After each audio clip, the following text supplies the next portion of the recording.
मेरा नाम निकल है। हम 5 बहन भाई हैं और मैं जोसेफ के स्कूल में पढ़ती हूँ। मेरे घर के हालात बहुत ख़राब है। हम किराए के घर में रहते हैं। हमें 4 महीनों से किराया भी नहीं दिया और मालम खान कह रहा अपना सामान लेके निकल जाओ। मेरी मामा काम करती थी, मेरे बाबा नहीं थे करते और एक दिन बाबा ने मामा से बहुत ज़्यादा लड़ाई की और बाबा हमें छोड़ के चले गए। फिर मामा ने तेज़ाब पी ली। मामा के तेज़ाब पीने के बाद हालात बहुत ख़राब हो गए थे और इसकी वजह से कभी रोटी खा लेते, कभी नहीं खाते। कभी कभी हम रात को भूखे सोते हैं। जब हमें बहुत ज्यादा भूख लगती है, हम गलती से किसी से रोटी ले आते हैं। अगर ना मिले तो हम सो जाते हैं। एक दिन मैं जोसेफ के घर गई उनसे खाना मांगने। उन्होंने मुझे बहुत प्यार से अंदर बुलाया और अपने साथ टेबल पे बिठाया और रोटी खिलाई। मुझे जोसेफ ने कहा कि मीकल आपसे अब भूखे नहीं रहोगे क्योंकि मैं आपको रोजाना खाना तुम करूंगी। जोसेफ से मदद मांगती हूँ, वो मेरी हेल्प थोड़ी सी और करे, मेरी मामा ठीक हो जाए, मेरे घर के थोड़ी हालात ठीक हो जाए तो फिर मैं दिल लगा के पढ़ूंगी और मैं बड़ी होकर डॉक्टर बनूंगी और लोगों का फ्री इलाज करूंगी क्योंकि मेरी मामा का कोई इलाज नहीं करता।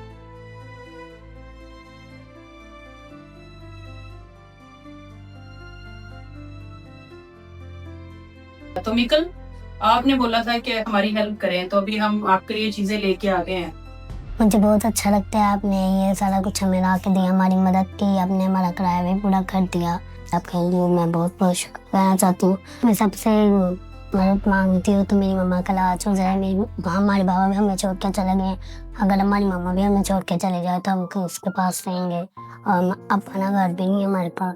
पहले हम जिस घर में रहते थे उस घर का हमें जोसेफ ने 4 महीने का किराया दे दिया और हमें मालम खान ने फिर भी घर से निकाले क्योंकि हम लेट किराया देते थे। फिर हम अपने मामू के घर गए, उन्होंने भी हमें रात को बारिश में निकाल दिया और हम जोसेफ के दरवाजे के आगे बैठे थे। जोसेफ को जब पता चला उन्होंने हमें एक मकान लेके दिया और उसका किराया भी दिया और हम एक नए घर में रह रहे हैं। मैं जोसेफ का शुक्रिया अदा करती हूँ। उन्होंने हमें नया घर भी लेके दिया, राशन भी दिया। अब मुझे पता है हमें इस घर से कोई नहीं निकाल सकता। मैं एक गुजारिश करती हूँ कि मेरी मम्मा का इलाज करवा दे और जल्द से जल्द वो ठीक हो जाए। सिद्रा की कहानी सिर्फ एक औरत की कहानी नहीं है, ये उसके बच्चों के मुस्तकबिल की कहानी है। मैं अक्सर ये सोचती हूँ कि अगर खुदा न खास्ता सिद्रा इस दुनिया में नहीं रही तो उसके बच्चों का क्या मुस्तकबिल होगा। उन्हें एक्सप्लॉयटेशन, ट्रैफिकिंग, चाइल्ड मैरिज या चाइल्ड लेबर से कौन बचाएगा। अपनी पूरी जिंदगी बच्चों को तालीम देते हुए मैंने गुजारी है और इन सारे सालों में मैंने अपने तजर्बे से ये सीखा है कि बच्चों का मुस्तकबिल सिर्फ तालीम से महफूज नहीं किया जा सकता। हमें उनको एक एहसास देने की जरूरत है कि वो महफूज हैं, कि उनकी बेसिक नीड्स पूरी हो रही हैं, कि उनको ख्वाब देखने की इजाजत है, कि उनको कोई सुनने वाला है, कि उनकी आवाज मैटर करती है, कि उनकी लाइफ मैटर करती है और कोई है जो उनको वैल्यू करता है और इस दुनिया को उनकी जरूरत है। अगर हम ये चाहते हैं कि हमारे मुल्क में हर बच्चा एक जिम्मेदार शहरी बने तो उससे पहले हमें जिम्मेदार बनना होगा।